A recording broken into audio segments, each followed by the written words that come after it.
Hi, everybody. Welcome to another Chats with Chaudhry. It is a glorious day. And I truly mean glorious day here in Surrey today.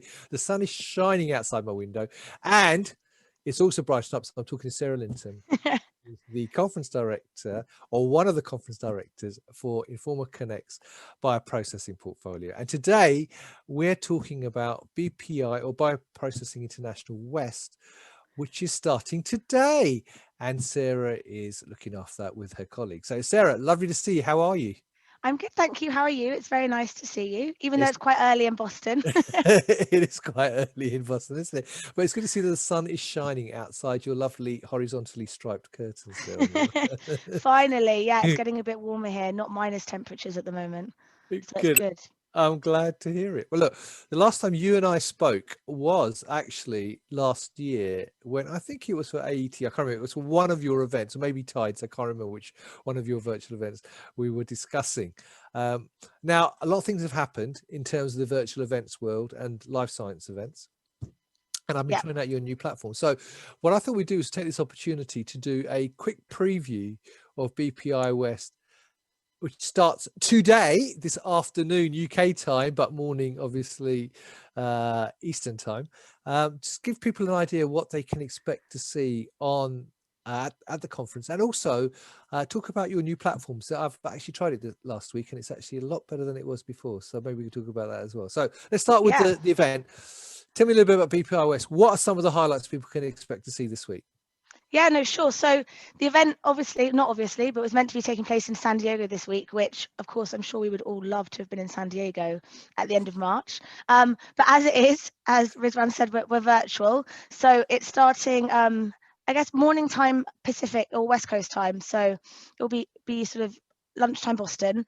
The event is a big bioprocessing conference, as is in the name, sort of focusing on all phases of bioprocess for your traditional mAbs, vaccines, and also then your novel biological products like your cell and gene therapies. So we're looking at all phases of development, and it will be taking place over the next 3 days.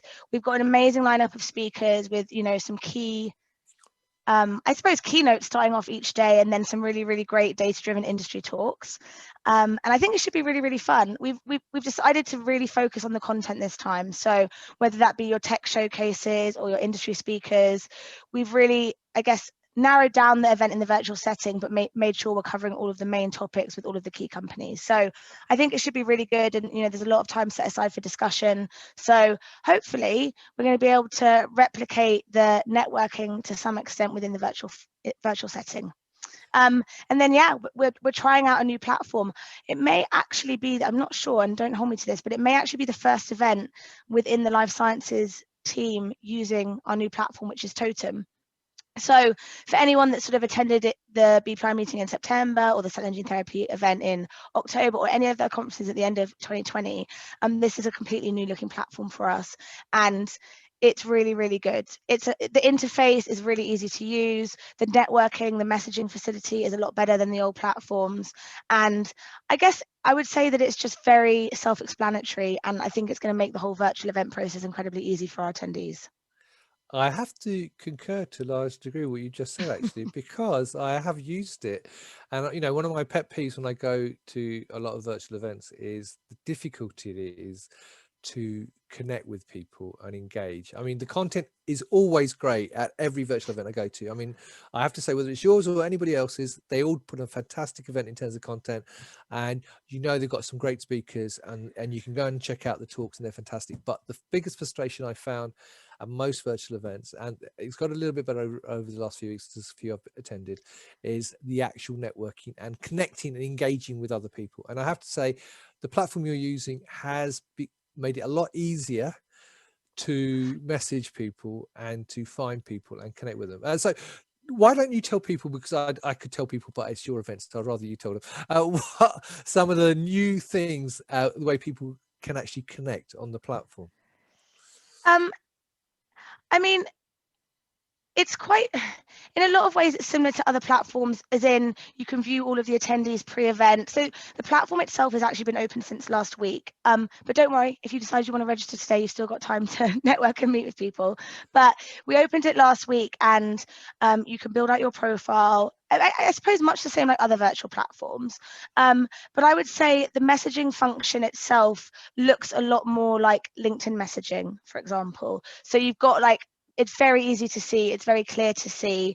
And when you message people, you can send those very, very simply. It's also great in the fact that if you want to organize meetings with people, as of last week or even up till now, or, I guess when the event ends on Wednesday, you can block out time slots with certain attendees and book meetings with them. So I think in terms of organizing your time and making sure that you're getting the biggest ROI from, I guess, that networking part of your experience, this platform's just a lot easier to use. And I guess it helps you do that a lot more efficiently. Well, I think you've left out one really big thing actually, which I'm really looking forward to, which is the networking tables that you've set up, Yes. where you Oh my can gosh, join I'm it. so sorry. It's because it's Yeah, early. I That's awkward. know. No, no, but I was going to say, because I actually, ISPE do something very similar on their events, where you go in and this table set up and you can just come in as a person. Obviously, I haven't tried it for live yet because they aren't live until today. But Yeah. that sounds very exciting, and maybe you can explain a little bit to people about that. Yeah, no, thank you, Rizwan, for the lead in there. Yeah, the networking tables are really cool. So, when you're on the homepage, there's this whole networking table section, and you can go in and it essentially looks like tables in a room. I mean, It's not a table actually, plan of but an event, basically, isn't it? It's like that. If you're doing an yeah, awards event, that would be the table plan you'd get for the hall, basically. yeah, exactly. And you can hover over the different chairs and the different tables and essentially see which other attendees are within that networking table. So I don't know, from my opinion, it would be really cool if, say, you wanted to meet with multiple people, you could say, hey, let's meet at table 4 at, I don't know, 11 o'clock. And you could be in there and someone could see, oh, all of these speakers are in here. I'm going to join them and just pop in. You can choose if you want your camera on or your camera off. I mean, personally, I would say always go for camera on because it's a bit more personal and, better for conversation. But yeah, there's multiple tables and, you could even have it specific to, I guess, theme or, conversation type you want to have. But anyone's welcome to go in there and join any table and join any discussion. So I guess in that sense, you're replicating as best you can the experience of being at an event and walking up to a coffee table, not knowing the people that are there and like starting that conversation. Yeah, no, I'm really looking forward to doing that. And so if you're there at the show and you see me, make sure you invite me to your table because I want to say hello, and I'll take a screenshot and share it on LinkedIn. So, Yeah. uh, any speakers in particular that stand out for you for this week? I know it's always difficult because you don't want to be favorites, but Ooh. still, is there anyone that you think, wow, that's a really good talk, people should check that out? I mean, I'm going to say all of our speakers are awesome. And not even because I just have to, I actually genuinely believe it. But I would say we've got some really, really good keynotes. So in the mornings of the conference, but then also in the afternoons. And I guess given that it's such a key topic at the moment, we've got, a panel on one of the days that's focusing on diversity and inclusion and sort of, I guess, equality in the life sciences space. So I would really, really highlight that. It should be really informative and, really current and really important for what's going on in the world at the moment. So I would definitely highlight that. And that actually is it's on tomorrow at 3 p.m. Western time, which is 6 p.m. here and quite late in the UK. Sorry, my maths was very slow there. So I would definitely highlight that. And then, for those of, I guess, the audience that are really interested in sort of the gene therapy or cell and gene therapy world, which I think everyone is becoming increasingly more interested in.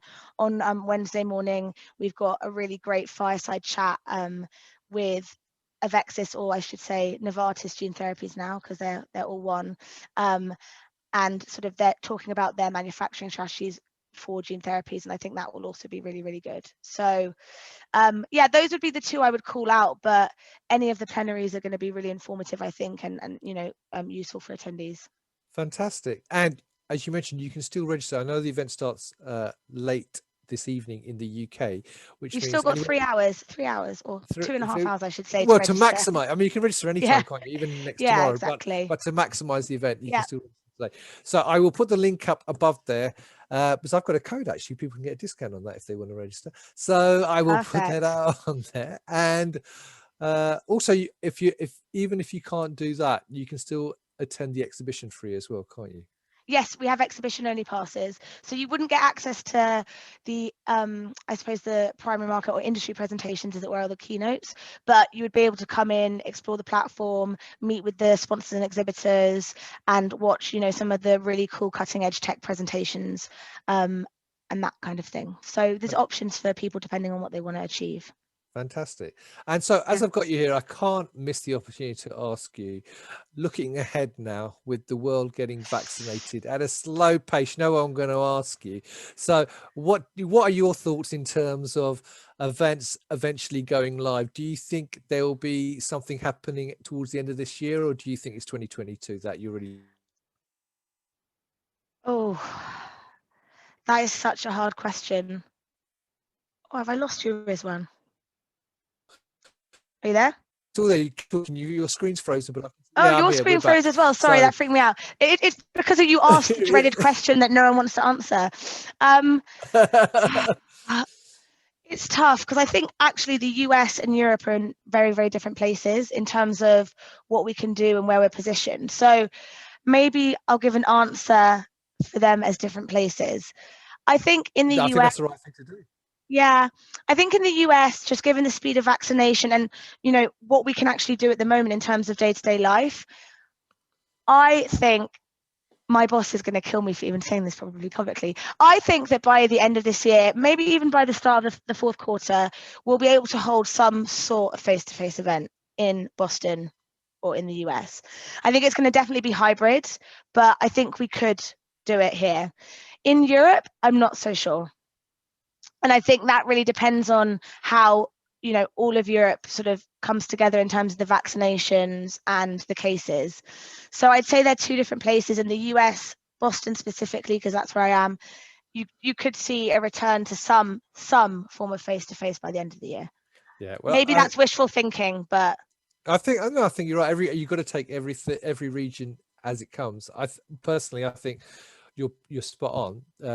Every region's going to be different. It's going to depend on the vaccinations and the comfort levels and the yeah. confidence levels in each of those regions. Mm-hmm. I also think, though, that a lot of the events which were traditionally international won't be so international because of those very factors that you just talked about, that there's Yeah. different stages in each part of the world, and also the whole travel restrictions and what they're going to be and what they may not be for each country.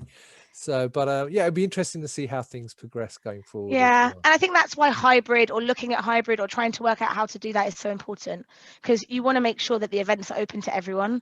But, you know, someone's not going to necessarily fly to Boston from, I don't know, Spain or France if they haven't been vaccinated, and, you know, it's still not necessarily responsible or safe to do so. So we're looking at it. I guess everyone's hoping for back to face, and when that happens, it's going to be amazing. Fantastic. Well, look, I will leave you to it because you've got 3 hours to get ready for your conference this afternoon. And I appreciate taking time out to talk to me this morning. Nice and early for you, but obviously it's now 1:30 nearly in the UK. So there you go. I've already been up for ages. So, well, good luck with the event. It's lovely to see Thank you you. again. Nice to see you too. I hope you have a fantastic event. And yeah, if you're already registered, check out all the different talks, try out the platform, play about with it. It really is worth checking out. Hit the messaging. One little tip: if you want to get hold of people, on the right hand side it says messaging, which is horizontal. Click on that, because that's how you get hold of people. Actually, click on that and then you can start messaging people, but you need to know who you want to message. But that's a really cool way to do it. And try out the tables, and if you're on the tables and you see me, make sure you say hello at the shows. I'd love to say hello and share some screenshots. And have a fantastic show then, Sarah. It's lovely to see you. Yeah, You thank look you. after yourself, and I'll hopefully catch up with you in the not too distant future at yet another event. And maybe you can give me some feedback how this event went and what were some of the highlights maybe after. Yeah, definitely. And I'll see you on the networking table in 3 hours. Yeah, maybe. And we can take a screenshot and show people how it works. That'd be Yeah. cool. All right then. I'll see you Okay. later. Thanks, Good luck. Rizwan. Take Bye. care.